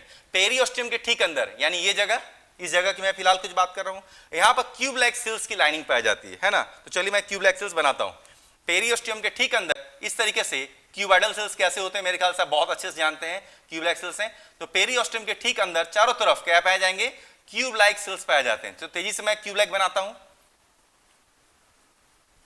पेरियोस्टियम के ठीक अंदर चारों तरफ क्यूब लाइक सेल्स की एक लाइनिंग पाई जाती है, और इन क्यूब लाइक सेल्स की लाइनिंग को कुछ तो नाम देते होंगे। क्यूब लाइक सेल्स मतलब क्यूब दिखते हैं इसलिए कह रहे हैं, लेकिन इसका नाम क्या होता है, इसे हम लोग कहते हैं हम लोग इक्जोओस्टियम, है ना। तो पेरियोस्टियम के ठीक अंदर जो क्यूब लाइक सेल्स की आपको लाइनिंग दिख रही है, इन क्यूब लाइक सेल्स को हम लोग क्या नाम देंगे, इसका नाम देते हैं इक्जोओस्टियम। तो चलिए मैं नाम भी साइड में लिखता हूं, इस सेल की लाइनिंग का नाम है इक्जोओस्टियम। बाहर की कवरिंग का नाम क्या था, पेरियोस्टियम। पेरियोस्टियम, पेरियोस्टियम कैसे थे, हैलीवैस्कुलर थे। ठीक उसी तरीके से जिस तरीके से क्यूब लाइक सेल्स की एक लाइनिंग आपको पेरियोस्टियम के ठीक अंदर देखने को मिल रही है, जिसको इक्जोस्टियम कहते हैं, ठीक इसी तरीके से एक और क्यूब लाइक सेल्स की लाइनिंग पाई जाती है। यहां पर देखिए मैं इसको ड्रॉ कर रहा हूं, फिर मैं इसका नाम बताता हूं। एक और क्यूब लाइक सेल्स की लाइनिंग पाई जाती है अंदर में, कहां पर, बोन मैरो कैविटी के ठीक बाहर। यानी एक क्यूब लाइक सेल्स की लाइनिंग पाई जाती है पेरियोस्टियम के ठीक अंदर, और एक क्यूब लाइक सेल्स की लाइनिंग पाई जाती है बोन मैरो कैविटी के ठीक बाहर। इसका नाम रखते हैं इंडोस्टियम, है ना। तो ये जो आपको सेल्स दिख रहे हैं इसका नाम क्या रखेंगे, इसको हम लोग कहते हैं इंडोस्टियम। और चाहे इक्जोस्टियम हो या इंडोस्टियम हो, दोनों को मिलाकर क्या कहते हैं, दोनों को मिलाकर कहते हैं ऑस्टियोब्लास्ट, है ना। तो चाहे इक्जोस्टियम हो या इंडोस्टियम हो, दोनों को मिलाकर अगर एक नाम कॉमन नाम देना पड़ेगा तो इसे क्या कहेंगे, इसे हम लोग कहेंगे ऑस्टियोब्लास्ट। ब्लास्ट किसे कहते हैं, मेरे ख्याल से आप जानते हैं, मैंने आपको बताया था, मदर सेल्स को ब्लास्ट कहा करते हैं, है ना। वो सेल जो कि डिवाइड करने की क्षमता रखते हैं उसे कहते हैं हम लोग मदर सेल्स। डिवाइड तो बहुत सारे सेल करते हैं, लेकिन बिल्कुल जो मदर सेल्स है जहां से शुरुआत होती है वैसे सेल को सामान्यतः ब्लास्ट कहते हैं। और ये जब सेल डिवाइड करके जो नए सेल बनाते हैं उसे हम लोग क्या कहते हैं, साइट्स। कार्टिलेज को याद कीजिए, कार्टिलेज में कॉन्ड्रोब्लास्ट और कॉन्ड्रोसाइट्स एक ही थे। कार्टिलेज में क्या थे, जिसको हम लोग कॉन्ड्रोब्लास्ट कहते थे, उसी को कॉन्ड्रोसाइट भी कहते थे। क्यों, क्योंकि कॉन्ड्रोब्लास्ट को साइट डिवाइड करने का मौका नहीं मिल पाता था। लेकिन बोन में ऐसा नहीं होगा, बोन में ओस्टियोब्लास्ट अलग होंगे, और ओस्टियोब्लास्ट डिवाइड करके जो नए सेल बनाएंगे उसको हम लोग ओस्टियोसाइट्स नाम देंगे। तो फिलहाल आपको जो इक्जोस्टियम दिख रहा है या जो इंडोस्टियम जो क्यूब लाइक सेल्स की लेयर दिख रही है, दोनों को मिलाकर क्या कह रहे हैं, ओस्टियोब्लास्ट कह रहे हैं। तो फिर इक्जोस्टियम और इंडोस्टियम कहने की जरूरत क्या थी, क्योंकि ओस्टियोब्लास्ट की दो लोकेशन है, ओस्टियोब्लास्ट बाहर में भी है, ओस्टियोब्लास्ट अंदर भी है। इसलिए कोई भी व्यक्ति कंफ्यूज हो सकता है कि हम लोग किस ओस्टियोब्लास्ट की बात कर रहे हैं। इसलिए बेहतर है उसको इक्जो और इंडो से संबोधित किया जाए। यानी इक्जोस्टियम भी क्या है, ओस्टियोब्लास्ट बाहर की तरफ है इसलिए इक्जो, और इंडोस्टियम भी क्या है, ओस्टियोब्लास्ट लेकिन अंदर की तरफ है, इसलिए शब्द में क्या है, इंडोस्टियम है। फिनिश्ड हो गया, आगे बढ़ते हैं। तो ये जो इक्जोस्टियम है, क्या इसको ब्लड सप्लाई है, बिल्कुल है, क्योंकि बाहर से इसको ब्लड मिल रहा है। ये जो इंडोस्टियम है, क्या इसको ब्लड सप्लाई है, बिल्कुल है, क्योंकि इसको अंदर से ब्लड मिल रहा है। नतीजा, ओस्टियोब्लास्ट की तो हर रिक्वायरमेंट पूरी हो रही है, और ओस्टियोब्लास्ट की हर रिक्वायरमेंट पूरी होने की वजह से क्या करेंगे, ये डिवाइड करेंगे, बहुत आराम से डिवाइड करेंगे। कॉन्ड्रोब्लास्ट डिवाइड नहीं करते थे क्योंकि ब्लड सप्लाई पुअर थी, लेकिन ओस्टियोब्लास्ट डिवाइड करेंगे क्योंकि ब्लड सप्लाई इसको भी मिलेगा, ब्लड सप्लाई इसको भी मिलेगा, नतीजा आराम से डिवाइड करेंगे। डिवाइड करेंगे तो क्या होगा, नए सेल बनेंगे। तो इमेजिन कीजिए इस इक्जोस्टियम ने भी डिवाइड किया तो नए सेल इस जगह पर बनेंगे, और इस इंडोस्टियम ने भी डिवाइड किया तो भी नए सेल इधर ही बनेंगे, क्योंकि यही जगह मुझे खाली दिख रहा है। तो जो नए सेल बनेंगे उसका नाम रखेंगे ऑस्टियोसाइट। और ऑस्टियोसाइट कैसे होते हैं, तो ऑस्टियोसाइट स्टार शेप्ड सेल होते हैं। स्टार शेप्ड, तारे के समान दिखते हैं, है ना। तो इमेजिन कीजिए जो एक्सोस्टियम इसने भी डिवाइड करके नए सेल को यहां पर डाला, जो इंडोस्टियम इसने भी डिवाइड करके नए सेल को यहीं पर डाला, और जो नए सेल बनेंगे वो कैसे दिखेंगे, स्टार शेप्ड दिखेंगे। तो ये जो स्टार शेप्ड सेल दिखेंगे जिसको हम ऑस्टियोसाइट कह रहे हैं, किसके आसपास बनेंगे, हैबरसन कैनाल के चारों तरफ यहां पर बनेंगे, क्योंकि यही जगह खाली दिख रहा है, ये तो हैबरसन कैनाल है ना। तो हैबरसन कैनाल के चारों तरफ ये जो खाली जगह दिख रहे हैं, यहीं पर ऑस्टियोब्लास्ट नाम का सेल बनेंगे। तो चलिए मैं ऑस्टियोसाइट नाम का सेल बनेंगे। तो चलिए मैं यहाँ पर स्टार शेप्ड ऑस्टियोसाइट नाम के कुछ सेल को बनाता हूं। जगह थोड़ा सा छोटा है, इसलिए उम्मीद करते हैं कि इसको थोड़ा बड़ा करेंगे तो शायद अच्छे से दिखे। चलिए मैं देखता हूं। स्टार शेप्ड सेल मैं बना रहा हूं पहले, है ना, ब्लू कलर से बनाता हूं, ज्यादा बेहतर है ना। तो इमेजिन कीजिए ये रहा एक स्टार शेप्ड सेल। तो ये जो स्टार शेप्ड सेल, इसका नाम क्या रख देंगे, इस स्टार शेप्ड सेल का नाम रख देंगे ऑस्टियोसाइट। ये जो स्टार शेप्ड सेल मैंने फिलहाल यहां पर बना दिया, इसका नाम क्या रखेंगे, इसका नाम रखेंगे ऑस्टियोसाइट। तो ये जो ऑस्टियोसाइट से किसके आसपास बना रहा हूं, ये जो ऑस्टियोसाइट से हम लोग किसके आसपास बना रहे हैं, इसको हम लोग हैबरसन कैनाल के आसपास बना रहे हैं। अगला कॉन्सेप्ट ध्यान से सुनिएगा। तो जो स्टार शेप्ड सेल आपको दिख रहे हैं, इसका नाम क्या है, ऑस्टियोसाइट्स। जिस तरीके से जो कार्टिलेज के सेल थे ना, क्या उसके बाहर में फ्लूइड से भरी हुई कैविटी लैकुना होती थी ना, ठीक उसी तरीके से जो बोन के सेल है जिसको ऑस्टियोसाइट कह रहे हैं, इसके भी बाहर में फ्लूइड से भरी हुई एक कैविटी है, इसको भी लैकुना ही कहते हैं, है ना। इसको भी क्या कहेंगे, लैकुना। मैं एक काम और भी कर सकता हूं, जो भी इमेज मैं यहां पर ड्रॉ कर रहा हूं ना, छोटा हो जाएगा, इसलिए मैं उस इमेज को यहां पर ड्रॉ कर देता हूं, शायद अच्छे से दिखे, ठीक है। तो बीचों बीच क्या है, अब बाद में जो भी यहां पर मैं ड्रॉ करूंगा ना, सेम इमेज को आप यहां पर इमेजिन कर लीजिएगा, वो यहां पर रखा हुआ है, ठीक है। शुरुआत करते हैं हम लोग। तो बीचों बीच क्या दिख रहा है, यहां पर एक हैबरसन कैनाल दिख रहा है। हैबरसन कैनाल के चारों तरफ क्या दिख रहा है, हमें स्टार शेप्ड सेल इस तरीके से नजर आ रहे हैं, और ऐसे स्टार शेप्ड सेल का नाम क्या दे रहे हैं हम लोग, इसको नाम दे रहे हैं ऑस्टियोसाइट। 2-3 मैंने बना लिया, आपको दिखे अच्छे से इसके लिए, ऑस्टियोसाइट। और रूल कहता है कि जो ऑस्टियोसाइट्स क्या होते हैं, ये ऑस्टियोसाइट्स फ्लूइड से भरी हुई कैविटी में घिरे रहते हैं। तो मैं काम करता हूं, इनके आसपास सब क्या करता हूं, फ्लूइड से भरी हुई कैविटी बना लेता हूं, है ना। इन सभी सेल के आसपास मैं करता हूं फ्लूइड से भरी हुई कैविटी, इस तरीके से मैंने बना लिया, फ्लूइड से भरी हुई कैविटी मैंने इस तरीके से देखिए बना लिया।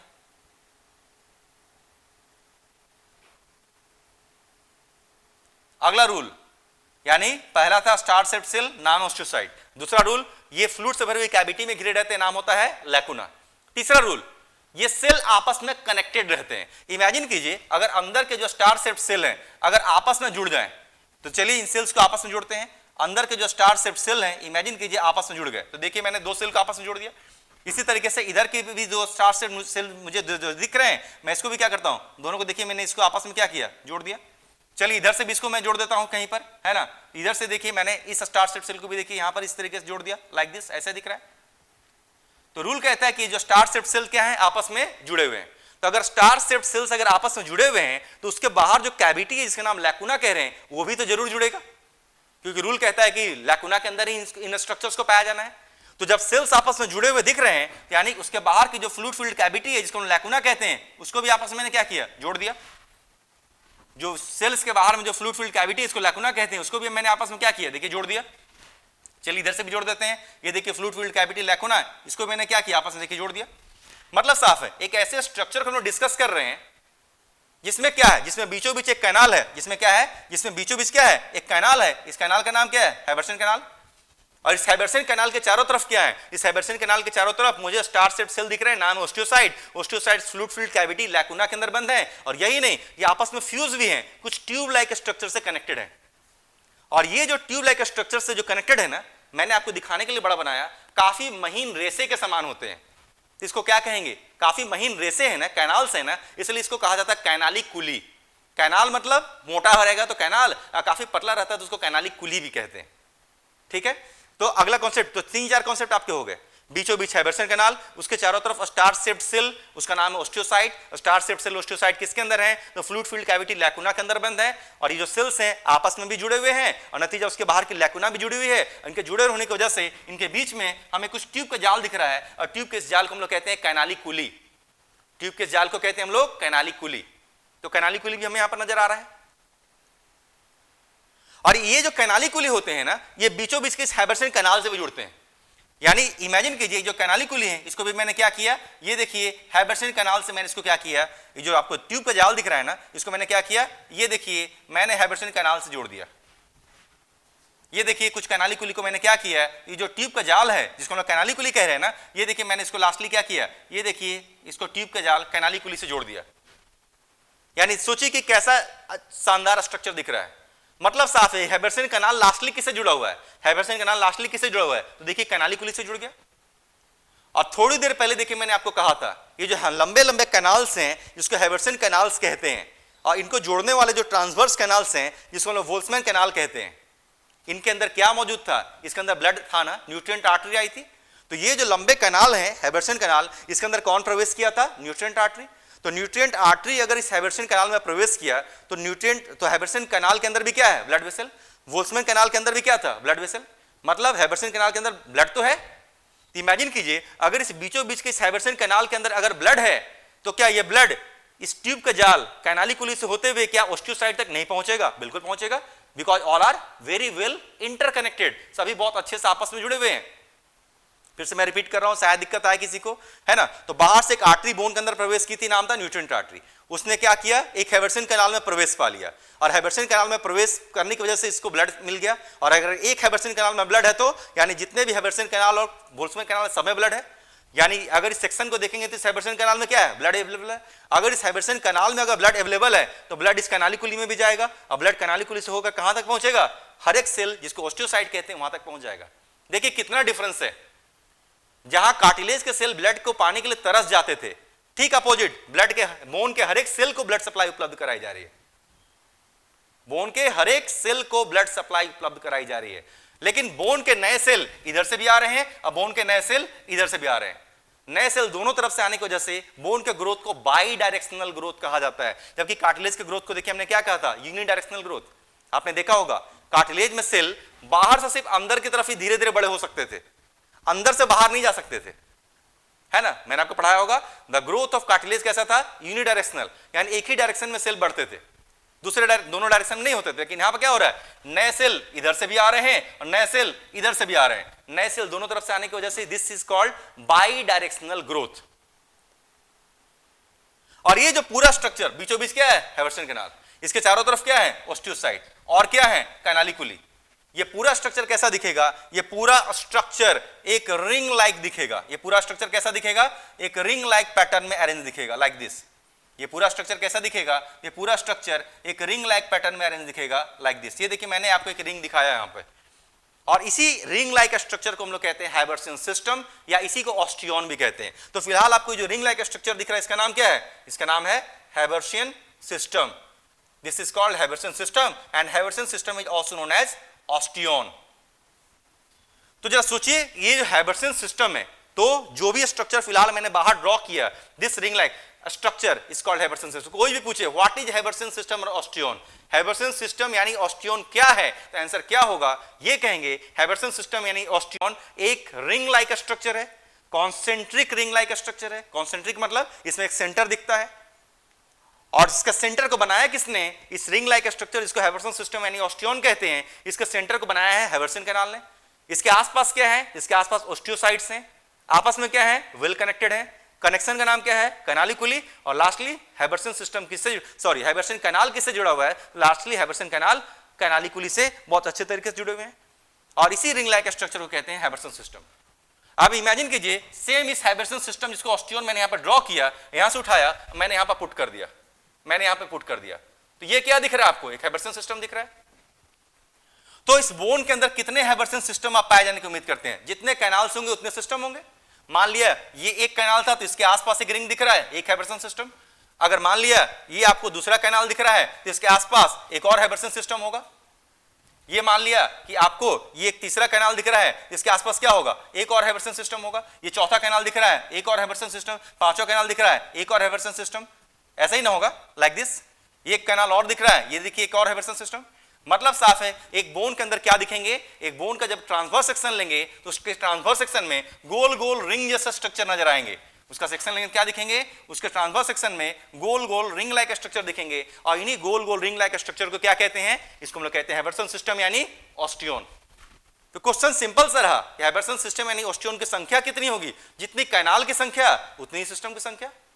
जितने कैनाल्स होंगे उतने ही रिंग्स दिखेंगे, और हर एक रिंग्स को हम लोग हेबरसन सिस्टम यानी ऑस्टियन तो कहते ही है। ये दिख रहा है हम लोग को। लेकिन बोन पढ़ रहे हैं ना, तो बोन क्या है? बोन तो सॉलिड स्ट्रक्चर है ना। सॉलिड मतलब उसके अंदर जगह के लिए कोई स्थान, कोई उसके अंदर स्पेस को खाली नहीं छोड़ सकते, क्योंकि अगर स्पेस रहेगा तब तो कमजोरी आ जाएगी, जबकि बोन तो मजबूत है। तो जरा अब आप इस इमेज को देखिए, क्या आपको यहां पर स्पेस दिख रहा है? बहुत स्पेस दिख रहे हैं आपको। यहां पे क्या दिख रहा है? कई सारे स्पेसेस नजर आ रहे होंगे। जरा देखते हैं कि इसके इस पूरे स्ट्रक्चर, तो ध्यान दीजिएगा, इस स्ट्रक्चर को मैंने अंदर पुट किया। दिस इज कॉल्ड हैबरसन सिस्टम और ऑस्टियोन। तो कितने सिस्टम होंगे? जितने कैनाल से उतने सिस्टम है। लेकिन रूल कहता है कि बोन क्या है? सॉलिड। सॉलिड क्यों है? क्योंकि उसको पूरी तरीके से भर कर रखा गया है, उसके अंदर खाली स्थान नहीं छोड़ा गया। लेकिन अगर आप इस इमेज को देखेंगे तो आपको कई सारे खाली स्थान नजर आ रहे होंगे।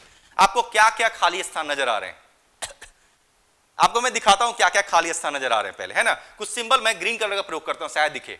पहला आपको खाली स्थान देखिए, आपको सर्कमफेरेंस में नजर आ रहा होगा। इक्जियोस्टियम के थोड़ा सा अंदर पूरे चारों तरफ थोड़ा थोड़ा खाली स्थान है। देखिए इक्जियोस्टियम के थोड़ा सा अंदर थोड़ा थोड़ा खाली स्थान है। देखिए मैंने ग्रीन से दिखाया, पहला खाली स्थान दिख रहा है। ध्यान दीजिए, बोन के अंदर के इन खाली स्थान को हम लोग लैमिली बुलाते हैं। क्या बुलाएंगे इसे? लैमिली।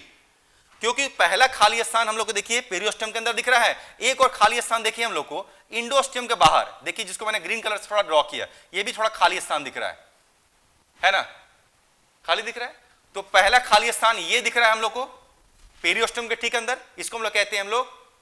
और दूसरा खाली स्थान इंडोस्टियम के बाहर दिख रहा है, ये भी देखिए हम लोग को दिख रहा है। दोनों को मिलाकर क्या कहेंगे? दोनों को मिलाकर हम लोग कहते हैं सर्कमफेरेंशियल लैमिली। खाली स्थान को बोन के अंदर लैमिली बुलाया जाता है, क्योंकि सर्कमफेरेंस के खाली स्थान है ना। चाहे ये सर्कमफेरेंस हो तो भी खाली स्थान दिख रहा है, चाहे ये सर्कमफेरेंस हो तो भी खाली स्थान दिख रहा है, क्योंकि सर्कमफेरेंस के खाली स्थान है, इसलिए दोनों को मिलाकर एक साथ कहते हैं सर्कमफेरेंशियल लैमिली। सर्कमफेरेंशियल लैमिली पहला हो गया, लैमिली खाली स्थान। दूसरा खाली स्थान कहां दिख रहा है? मुझे तो सेल के बीच में भी खाली स्थान दिख रहा है। ये देखिए सेल है, बीच में खाली स्थान, बीच में खाली स्थान। देखिए आप यहां भी देखिए, देखिए सेल के बीच में भी खाली स्थान दिख रहा है, यानी सेल के बीच में भी खाली स्थान है ना, मतलब लैमिली है। इसका भी नाम देंगे, इसको हम लोग कहते हैं इंटरस्टिशियल लैमिली, है ना। तो सेल के बीच के, मेरे पास जगह की थोड़ी सी कमी हो रही है, इसलिए चलिए मैं यहां लेवलिंग करता हूं। तो सेल के बीच में जो खाली स्थान, इसको नाम देंगे हम लोग इंटरस्टिशियल लैमिली। आप भी जानते हैं सेल के बीच का स्थान को हम लोग इंटरस्टिशियल स्पेस कहते हैं, लेकिन यहां पर क्या कहेंगे? इंटरस्टिशियल लैमिली, क्योंकि स्पेस को लैमिली बुलाते हैं, जिसका नाम पड़ेगा इंटरस्टिशियल लैमिली। क्या सिर्फ यही खाली स्थान दिख रहे हैं कि और भी खाली स्थान दिख रहे हैं? मुझे एक और खाली स्थान दिख रहा है। ये जो हैबरसन सिस्टम है ना, ये एक सिस्टम है, एक दूसरा सिस्टम है, तीसरा सिस्टम है, चौथा सिस्टम, लाइक दिस। तो आप अगर ध्यान से देखें तो ये हैबरसन सिस्टम के बीच में आपको ये भी देखिए खाली स्थान नजर आ रहा है। ये देखिए ये भी आपको खाली स्थान नजर आ रहा है। ये देखिए आपको ये भी खाली स्थान नजर आ रहा है। अगर खाली स्थान है, इसका भी नाम देंगे, क्योंकि हैबरसन सिस्टम के बीच का खाली स्थान है, इसलिए इसको हैबर्शियन लैमिली बुलाते हैं। यानी ये जो स्पेस दिख रहा है, इसका नाम क्या रखेंगे? इसका नाम रखेंगे हैबर्शियन लैमिली। ये भी क्वेश्चन है कि बोन के अंदर कितने तरीके के लैमिली होते हैं, यानी खाली स्थान होते हैं। तो बोन के अंदर 3 तरीके के लैमिली यानी खाली स्थान है, जो सर्कमफेरेंस में है, चाहे ये सर्कमफेरेंस या ये सर्कमफेरेंस, सर्कमफेरेंशियल लैमिली कहे जाएंगे। जो सेल के बीच का खाली स्थान है, इसको इंटरस्टिशियल लैमिली कहेंगे। और जो हैबरसन सिस्टम के बीच का जो खाली स्थान है, इसको हम नाम देंगे हैबर्शियन लैमिली। तो जगह का नाम ना, खाली स्थान जो जगह है उसको ना लैमिली कहते हैं। लेकिन क्या इस लैमिली को खाली छोड़ना है कि उसमें भरना होगा? भरना होगा ना। अगला क्वेश्चन यही पूछेगा, इसको किस चीज से भरेंगे? देखिए मेरे पास जगह की कमी, आप चाहें तो इसका एक स्क्रीनशॉट लेकर रख सकते हैं, क्योंकि मैं इस जगह को मिटाने वाला हूं, है ना, जिससे कि मैं यहां पे लिखूं। आप इसका एक तेजी से चाहें तो एक स्क्रीनशॉट लेकर रख लें, शायद आपको आगे मदद करे।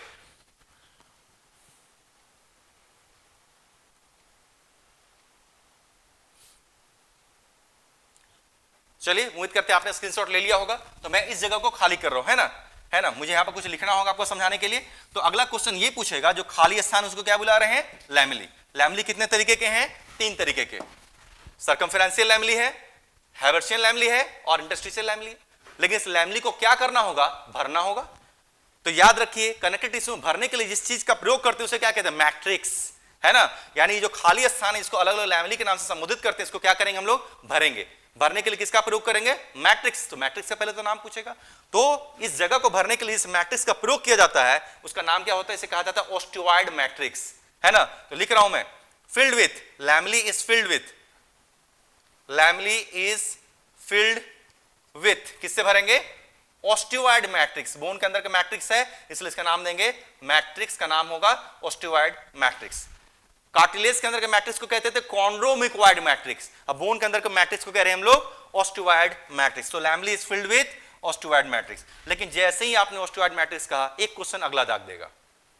जो कार्टिलेज के अंदर का जो कॉन्ड्रोमिक्वाइड मैट्रिक्स था ना, देखिए मैंने आपको बताया था टोटली ऑर्गेनिक इन नेचर, मतलब उसको कार्टिलेज के सेल नहीं सिक्रीट करके बनाया था, समझाया होगा मैंने, आपको रिफ्रेश करना होगा। तो कार्टिलेज के अंदर जो कॉन्ड्रोमिक्वाइड मैट्रिक्स भरा पड़ा था वो पूरी तरीके से ऑर्गेनिक था, सेल नहीं सिक्रीट करके बनाया था। लेकिन बोन के अंदर ऐसा नहीं होगा, यही तो डिफरेंस है। लेकिन बोन के अंदर जो मैट्रिक्स भरा पड़ा इसको ऑस्टियोइड मैट्रिक्स कहते हैं, ये 100% ऑर्गेनिक नहीं है, ये ऑर्गेनिक इनऑर्गेनिक दोनों का मिक्सचर है। तो फिर अगला क्वेश्चन पूछा, obviously it's mixture of organic and inorganic. तो कंपोजिशन अब मैं लिखने जा रहा हूं, यानी इसमें क्या है, इसमें दो तरह की चीजें हैं, इसमें क्या है ऑर्गेनिक भी है और इसमें क्या है, इसमें इनऑर्गेनिक भी है, ऑर्गेनिक भी है और इसमें क्या है इनऑर्गेनिक भी है। तो ऑर्गेनिक है तो आखिर उसका नाम तो होगा, उसे कहा जाता है ऑसिन प्रोटीन, जो कि सेल, पहले भी मैंने आपको बताया था, अगर सेल को सिक्रीट करते हैं, साइंस के बायोलॉजी की भाषा में सीधे बात कर रहा हूं अभी, सेल ने सिक्रीट किया तो ऑब्वियसली ऑर्गेनिक होगा, बाहर से अगर डिपोजिट होगा ऑब्वियसली इनऑर्गेनिक होता है। तो जो ऑस्टियोइड मैट्रिक्स जो इस जगह पर भरने के लिए जो हम लोग कंटेंट इस्तेमाल करेंगे उसको कहेंगे ऑस्टियोइड मैट्रिक्स। दो चीज का मिक्सचर होगा, ऑर्गेनिक भी होगा और इनऑर्गेनिक भी होगा। लेकिन ऑर्गेनिक कौन सिक्रीट करेगा, सेल सिक्रीट करेगा, ये जो सेल है यही सेल सिक्रीट करके ऑर्गेनिक मटेरियल बनाएंगे, उसका नाम होता है ऑसिन प्रोटीन। यानी ऑर्गेनिक को क्या लिख सकते हैं, organic that is ossein protein. Organic nature है लेकिन उसका नाम क्या है, उसका नाम है ऑसिन प्रोटीन। वैसे इनऑर्गेनिक नेचर है, मतलब बाहर से आकर डिपोजिट हुआ, लेकिन नाम तो होता होगा, तो लिखेंगे that is phosphates, sulphates, carbonates, fluorides, etc of calcium and magnesium. चलिए मैंने पहले लिख दिया, तब आगे आपको मैं समझाता हूं। तो ऑस्टियोइड मैट्रिक्स दो चीज का मिक्सचर है, इसमें ऑर्गेनिक भी है, इनऑर्गेनिक कंटेंट भी है। ऑर्गेनिक क्या है, ऑसिन नाम का प्रोटीन है, किसने सिक्रेट किया है, सेल नहीं सिक्रेट किया। तो organic that is ossein protein secreted by cell. और इनऑर्गेनिक में क्या है, फॉस्फेट्स, सल्फेट्स, कार्बोनेट्स, फ्लोराइड्स, सारी चीज हो सकते हैं। किसके किसके हो सकते हैं, कैल्शियम और मैग्नीशियम वगैरह किसी भी चीज के हो सकते हैं। कहां से आएगा, डिपोजिटेड फ्रॉम आउटसाइड, शरीर में बाहर से आकर जमा हुआ है। तो मैं यहां ये भी लिख देता हूं, डिपोजिटेड फ्रॉम आउटसाइड, क्योंकि बाहर से आके जमा हुआ है, ये यहां पर हम लोग दिख रहा है डिपोजिटेड फ्रॉम आउटसाइड। तो ऑर्गेनिक ऑसिन प्रोटीन है, सेल ने सिक्रेट किया। Inorganic phosphates, sulphates, carbonates, fluorides कुछ भी हो सकते हैं। किसके किसके हो सकते हैं, कैल्शियम, मैग्नीशियम, किसी भी चीज के हो सकते हैं। कहां से आए हैं, बाहर से आकर डिपोजिट हो गए। लेकिन अगला क्वेश्चन यहीं पर आ गया, जैसे ही ये क्वेश्चन का आंसर आपने दिया, अगला क्वेश्चन कोई भी पूछेगा, भैया चलिए कैल्शियम मैग्नीशियम के कई सारे सॉल्ट हो सकते हैं, चलिए मान लिया, फिर भी सबसे ज्यादा कौन होता होगा, कुछ तो नाम बताएंगे। Most abundant is calcium phosphate. इसमें सबसे ज्यादा मात्रा में क्या होगा, इसमें सबसे ज्यादा मात्रा में कैल्शियम और फॉस्फेट का कॉम्बिनेशन पे आ जाएगा, मतलब कैल्शियम फॉस्फेट होगा। ये भी एक क्वेश्चन है। तो कई तरीके की इनऑर्गेनिक चीज पाए जाएंगे। Out of all of this substances most abundant inorganic substance is known as calcium phosphate। ये भी ध्यान रखना होगा। फिर से अगला क्वेश्चन, जैसे ही आपने यहां तक आंसर दिया, फिर अगला क्वेश्चन, क्या दोनों की मात्रा बराबर है, जवाब नहीं। जब एक न्यूली बॉर्न चाइल्ड, जब एक बच्चे का जन्म होता है ना, तो बच्चा का बोन तो है, आपने देखा होगा बच्चे के बोन काफी मजबूत माने जाते हैं ना, और जैसे जैसे उम्र होती चली जाती है बोन्स हमारे क्या होते हैं, धीरे धीरे कमजोर होने लगते हैं। अब बूढ़े लोगों का बोन तो काफी कमजोर हो चुका रहता है, काफी आसानी से टूट जाता है ना। तो उसका पीछे कुछ तो वजह हुई होगी। जब एक बच्चे का जन्म होता है ना, तो उसके बोन में जो ऑर्गेनिक कंटेंट है ना, उसकी मात्रा कितनी होती है, लगभग 40% के आसपास होती है। तो बच्चे एक न्यूली बॉर्न चाइल्ड के बोन में अगर ऑर्गेनिक अगर 40% है, तो इनऑर्गेनिक की मात्रा कितनी होती होगी, 60% के आसपास होती होगी। तो न्यूली बॉर्न चाइल्ड में ऑर्गेनिक की मात्रा 40% और इनऑर्गेनिक की मात्रा लगभग 60% के आसपास है। लगभग मैं बता रहा हूं, ऐसा थोड़े कि फिक्स है। ये न्यूली बॉर्न चाइल्ड का रेशियो। लेकिन कहा जाता है जैसे जैसे उम्र बढ़ते चली जाएगी, उम्र बढ़ेगी तो सेल पुराने होंगे। जैसे जैसे उम्र बढ़ेगी, उम्र बढ़ने का मतलब क्या है, सेल पुराने होंगे। सेल पुराने होंगे तो क्या सिक्रेशन अच्छे से करेंगे कि कम करेंगे, कम करेंगे। और सिक्रेशन कम करेंगे तो जैसे जैसे उम्र बढ़ेगी वैसे वैसे ऑर्गेनिक की मात्रा क्या होगी, कमने लगेगी। और अगर ऑर्गेनिक की मात्रा कमने लगेगी तो इसकी कमी को कौन पूरा करेगा, इनऑर्गेनिक को पूरा करना पड़ेगा। नतीजा इनऑर्गेनिक कंटेंट की मात्रा क्या होगी, बढ़ने लगेगी। मतलब एज द एज एडवांसेज, जैसे जैसे उम्र बढ़ेगी बच्चे से बूढ़े की तरफ हम लोग बढ़ते चले जाएंगे, सेल पुराने होंगे, ऑर्गेनिक कंटेंट की मात्रा 40% से कमने लगेगी और इनऑर्गेनिक कंटेंट की मात्रा 60% से बढ़ने लगेगी, और इनऑर्गेनिक की मात्रा बढ़ने की वजह से बोन्स धीरे धीरे कमजोर होने लगते हैं, मजबूत दिखते हैं लेकिन फ्रेजाइल हो जाते हैं, आसानी से टूट भी जाते हैं। तो फिर से क्वेश्चन यही है कि बोन को मजबूती मुख्यतः कौन देता है? ऑर्गेनिक चीज देता है। ऑर्गेनिक का नाम क्या है? ऑसिन प्रोटीन। तो बच्चे में रेशियो होगा 40 से 60, 40 और 60 के आसपास। उम्र बढ़ेगी तो ये 40 कमेगा और ये 60% बढ़ेगा। अब बोन्स धीरे धीरे फ्रेजाइल होने लगेंगे। अब बोन्स को मजबूती इनऑर्गेनिक की तुलना में सबसे ज्यादा कौन देता है? ऑर्गेनिक देता है, और ऑर्गेनिक का नाम क्या है? ऑसिन प्रोटीन। तो ध्यान रखिएगा, ऑसिन प्रोटीन बोन को मजबूती देता है। अभी तक आप क्या पढ़ रहे थे? तो अभी तक आप मोस्ट बेसिक या एडवांस, बेसिक तो नहीं, हम लोग बेसिक से आगे बढ़ गए हैं। जितने लाइंस आपको मैंने इस क्लास में प्रयोग किए, ऑल लाइंस आर क्वेश्चंस। हमेशा ध्यान रखिए, बाहर जाना मुझे बिल्कुल कतई खुशी नहीं होती। मेरी बस एक ही कोशिश है कि आपके किसी भी ऑथेंटिक बुक के 2006 के बाद के अभी तक के सिलेबस में जो भी क्वेश्चंस किसी भी ऑथेंटिक बुक में मिलते हैं वो आपके बन जाएं, और उसको ध्यान में रखते हुए आपको मैं कुछ बताता हूं, या और फर्दर कॉन्सेप्ट आपका गेन हो, जिससे क्वेश्चंस अगर अभी नहीं दिख रहे हैं, अगर दे भी दे कोई पूछ भी दे तो आपसे सॉर्ट आउट हो जाए। तो मेरी कोशिश यही है। तो अभी तक ओबीएसएल में एनसीईआरटी से बहुत बाहर निकले हैं, लेकिन सारे लाइन आपके क्वेश्चन ही हैं। तो बी प्रिपेयर्ड, हर लाइन को दिमाग में रखने के लिए। रटना पॉसिबल नहीं है, समझना ही पॉसिबल है। अब मैं काम करता हूं, लेवलिंग में यहां पर कर देता हूं, है ना। आप फिर से इसका एक स्क्रीनशॉट लेकर यहां पर रख सकते हैं, क्योंकि शायद मैं इसको मिटा दूं, क्योंकि लेवलिंग मुझे करने की जरूरत पड़ रही है। कुछ लेवलिंग तो मैंने कर ही दिए, जो बच गए हैं उसके लेवलिंग मैं आपको यहां पर करके दे देता हूं। तो देखिए, बोन का पोर्शन हम लोग लगभग समाप्त कर चुके। टाइप्स ऑफ बोन्स बच रहा है ना। आज मैं कोशिश करूंगा टाइप्स ऑफ बोन्स लेकर आगे नहीं बढ़ने की। उसके पीछे की वजह है, उसके पीछे की वजह यह है क्योंकि आपका जो बैच सेकंड है और आपका बैच थर्ड है, बैच सेकंड भी टाइप्स ऑफ बोन से ही आगे बचा हुआ है, और आपका जो बैच थर्ड है ये भी टाइप्स ऑफ बोन से आगे बचा हुआ है। तो अब दोनों को ध्यान में रखते हुए इनकी भी क्लासेस अच्छे से लग सकेंगी, क्योंकि यहां से हम लोग कॉमनली चलेंगे, चाहे वो बैच सेकंड हो या बैच थर्ड हो, एक साथ चलेगा, और फिर से सिलेबस हम लोग एक साथ इसको भी आगे बढ़ाने में सफल होंगे। तो टाइप्स ऑफ बोन्स आज मैं शुरू नहीं करने वाला हूं। मैंने सिर्फ स्ट्रक्चर ऑफ बोन आज पढ़ाया, डिटेल में पढ़ाया, लेवलिंग में कर देता हूं। आपका चैट सेक्शन में फिलहाल ऑन कर देता हूं। अगर आपको क्वेश्चन है आज से संबंधित या इसके पहले से संबंधित, कोई भी क्वेश्चन हो, आप मुझसे बेशक पूछें, क्योंकि अभी कुछ वक्त हमारे पास बचा हुआ नजर आ रहा है। चलिए मैं लेवलिंग करता हूं। आपने उम्मीद करते हैं आपने स्क्रीनशॉट ले लिया होगा।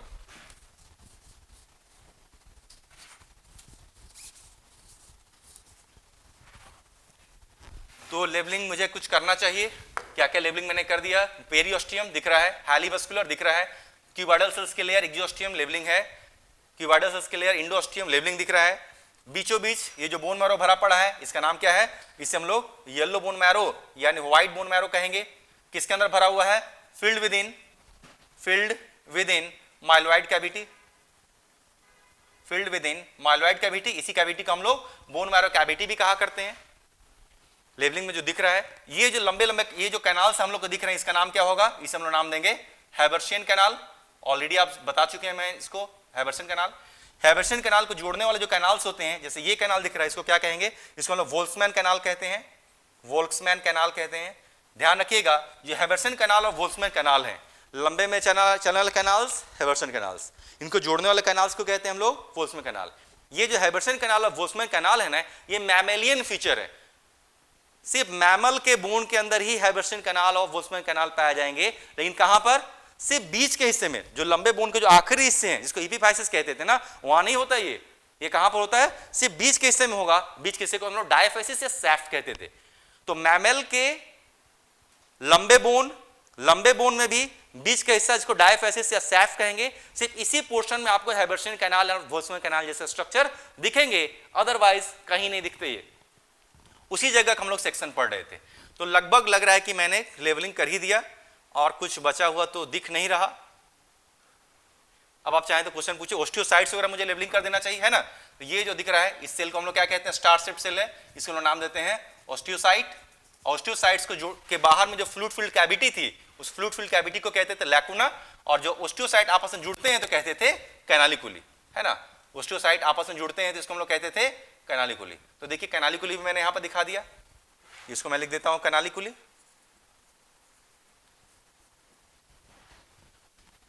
चलिए अब आप क्वेश्चन पूछने के लिए स्वतंत्र हैं, कहीं से भी क्वेश्चन आपको दिख रहा है, या तो आपको टिश्यू पोर्शन से दिख रहा हो, डाइजेशन से दिख रहा हो, ब्रीदिंग से दिख रहा हो, कहीं से भी अगर आपके कुछ डाउट्स हैं तो फिलहाल समय है हमारे पास, लगभग 10 मिनट दिख रहा है मुझे, और मैं उस डाउट्स को यहाँ पर लेने के लिए तैयार हूँ।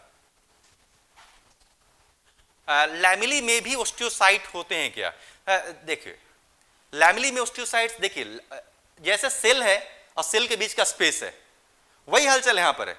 जो सेल है वो तो ओस्टियोसाइट है ही, लेकिन ओस्टियोसाइट्स के बीच के स्पेस को लैमिली कहते हैं ना। तो आप दोनों तरीके से कह सकते हैं, आप कह सकते हैं कि ओस्टियोसाइट्स के बीच में लैमिली है, ऐसा भी कह सकते हैं दोनों तरफ लैमिली के बीच में ओस्टियोसाइट है, एक ही चीज है। तो देखने का नजरिया होगा ना, फिर से मैं रिपीट कर रहा हूं, शायद आप समझ रहे हो। जैसे ओस्टियोसाइट के बीच के गैप में, बीच के गैप को लैमिली कहते हैं, तो आप ऐसा कह सकते हैं कि ओस्टियोसाइट्स के बीच में लैमिली है, ऐसा भी कह सकते हैं कि दोनों तरफ लैमिली है, उसके बीच में ओस्टियोसाइट है। तो देखने का नजरिया बदलना है, लगभग एक ही मामला है, जहां सेल है वहीं स्पेस है, जहां लैमिली है वहीं सेल है, अगल बगल का मामला है। अगला क्वेश्चन देख लीजिए आप।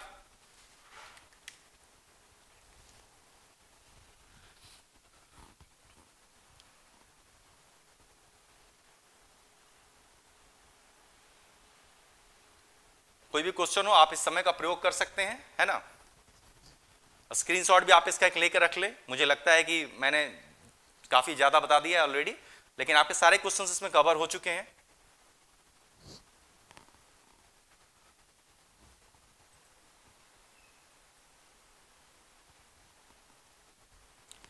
शशिकांत नाग, ऑल हैबर्शियन लैमिली के बिटवीन में स्पेस होता है। हैबर्शियन सिस्टम के बीच में बिल्कुल स्पेस होगा। देखिए कोई फिक्स चीज थोड़ी है कि बिल्कुल यहीं स्पेस होगा, यहां नहीं, यहां होगा, यहां नहीं, ऐसा तो नहीं है। लेकिन अगर सर्कमफेरेंस में स्पेस दिखेगा तो सर्कमफेरेंशियल लैमिली, सेल के बीच में स्पेस दिखेगा तो इंटरस्टिशियल लैमिली, और अगर हैबर्शियन सिस्टम के बीच में स्पेस दिखेगा तो इसको हैबर्शियन लैमिली कहेंगे। तो दिख भी सकता है, नहीं भी दिख सकता, आवश्यक नहीं, लेकिन दिखेगा तो उसको इस नाम से संबोधित करेंगे। Himanshu Tiwari, sir osteocytes nucleated होते हैं या एन्यूक्लिएटेड? बिल्कुल न्यूक्लिएटेड हैं। मैंने न्यूक्लियस इसलिए नहीं बनाया क्योंकि बेवजह कॉम्प्लिकेट हो रहा था। All cells are nucleated except a few cell like RBC, है ना। लगभग शरीर के सारे सेल्स न्यूक्लिएटेड ही होते हैं, कुछ ही सेल जैसे आरबीसी जैसे सेल्स होते हैं ए न्यूक्लिएटेड होते हैं। इसलिए न्यूक्लियस नहीं बनाना ऐसा कोई इच्छा नहीं थी, लेकिन जगह की कमी की वजह से नहीं। सेल्स आर ऑलवेज, जैसे देखिए मैंने यहाँ पे ओस्टियोब्लास्ट बनाए हैं, मैंने कहा न्यूक्लियस बनाया, लेकिन न्यूक्लियस तो होता होगा। वैसे ही ओस्टियोसाइट्स बनाए बिल्कुल न्यूक्लियस होता है। That means all the cells are nucleated here. यहाँ पे ए न्यूक्लिएटेड वाली हालत नहीं है। Subhishree, sir what is the difference between canaliculi and वोल्फ्समैन कैनाल? बहुत डिफरेंस है, बहुत डिफरेंस है, ध्यान से सुनना है ना, बहुत डिफरेंस है। जो लंबे कैनाल हैं हैबर्शियन कैनाल, इनको जोड़ने वाले जो कैनाल्स हैं ब्रिज जैसे, पुल जैसे, जो लंबे लंबे हैबर्शियन कैनाल, मान लेते हैं ये एक हैबर्शियन कैनाल है, ये एक हैबर्शियन कैनाल है, तो दोनों को जोड़ने वाले जो कैनाल्स होते होंगे उसको कहेंगे वोल्फ्समैन कैनाल। तो ये तो मोटे मोटे हैं ना कैनाल, लेकिन जो सेल को भी जोड़े वो पतले पतले कैनाल्स हैं, इसलिए इसको कहते हैं कैनालिकुली। तो देखिए डिफरेंस है। What is Haversian canal? Longitudinal canals are called Haversian canal. What is वोल्फ्समैन canal? Transverse canals which fuses Haversian canal. जो आसपास के हैबर्शियन कैनाल को फ्यूज करते हैं उसे कहते हैं हम लोग वोल्फ्समैन canal. And what is canaliculi? Very fine canals which connects osteocytes. Osteocytes को जोड़ने वाले सबसे पतले महीन से जो कैनाल होते हैं उसे कैनालिकुली कहते हैं। तो बहुत डिफरेंस है। और कुछ क्वेश्चन आपके पास हो तो आप दे सकते हैं, नहीं तो 2-3 मिनट में मैं क्लास छोड़ दूंगा फिर। Shashank Singh, sir simple straight tubular के एग्जांपल में क्रिप्ट्स ऑफ लिबरकुन कहां होते हैं? स्मॉल इंटेस्टाइन में। बिल्कुल, शायद आपको इसलिए थोड़ा सा दिक्कत कर रहा होगा क्योंकि अभी डाइजेशन एब्जॉर्प्शन चैप्टर आपका नहीं हुआ।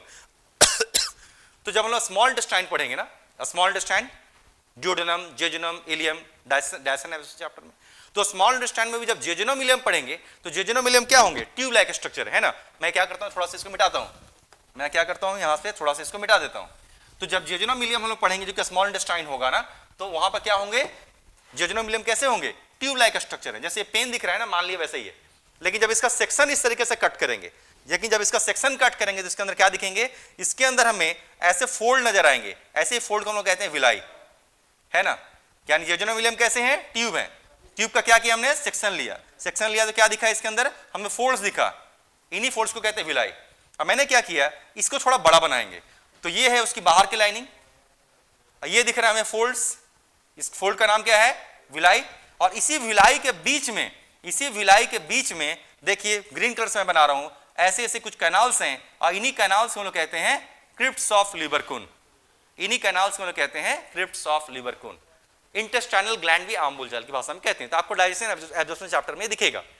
Himanshu Tiwari sir, breathing and exchange of gases में ब्लड ऑक्सीजन लेके जब हार्ट में जाएगा तो PO2 बढ़ेगा। फिर से sir, breathing and exchange of gases में ब्लड ऑक्सीजन लेके जब हार्ट में जाएगा, ऑक्सीजन लेकर बेटा हार्ट में नहीं जाता, ऑक्सीजन लेकर हार्ट से वापस लंग्स में आता है ना। मैं कोशिश करूंगा, देखिए अगला चैप्टर आएगा, हम लोग रेस्पिरेशन पढ़ रहे हैं, इसके अगला चैप्टर आएगा हार्ट, तो अब आप उसमें देखेंगे तो हार्ट से जो ब्लड लंग्स की तरफ जाता है वो तो ऑक्सीजन लेने के लिए जाता है ना, और जब लंग्स से वापस हार्ट में आता है तो ऑक्सीजन लेकर आता है। तो लंग्स में जाने से ऑक्सीजन कमेगा और लंग्स से वापस हार्ट में आएगा तो फिर ऑक्सीजन बढ़ेगा। तो चलिए इसको समझने का मौका मिलेगा, टेंशन नहीं। फिर से मैं रिपीट कर दे रहा हूं, शायद आपके क्वेश्चन का आंसर शायद कुछ और क्लियर हो जाए। लंग्स में जाने पर ऑक्सीजन मिलता है, तो जब हार्ट से ब्लड लंग्स में जाएगा तो अभी ऑक्सीजन थोड़ी मिला होगा, लेकिन जब लंग्स से वापस आएगा हार्ट में ना, ऑक्सीजन लेकर आएगा, तब ऑक्सीजन बढ़ेगा। चलिए, एनी मोर क्वेश्चन?